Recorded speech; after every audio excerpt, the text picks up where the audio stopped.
அஊஸு பில்லாஹி மினஷ் ஷைத்தானிர் ரஜீம். பிஸ்மில்லாஹிர் ரஹ்மானிர் ரஹீம்.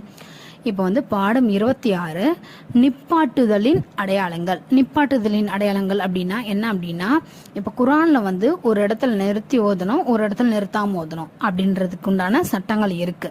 அந்த சட்டத்தை தான் இந்த பாடத்தில் பார்க்க போகிறோம். நிறுத்தி ஓதுவதினாலோ அல்லது நிறுத்தாமல் சேர்த்து ஓதுவதினாலோ அர்த்தத்தில் எந்த மாற்றமும் ஏற்படாது. நிறுத்தி ஓதுறதுனாலோ நிறுத்தாமல் சேர்த்து ஓதுறதுனாலோ அர்த்தத்தில் எந்த மாற்றமும் ஏற்படாது.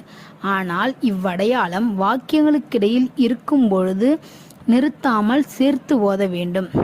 இந்த அடையாளங்கள்லாம் வாக்கியங்களுக்கு இடையில, ஒரு வாக்கியத்துக்கு இடையில இருக்கும் பொழுது நிறுத்தாமல் சேர்த்து ஓத வேண்டும். இல்லையெனில் அர்த்தத்தில் மாற்றம் ஏற்பட்டுவிடும்.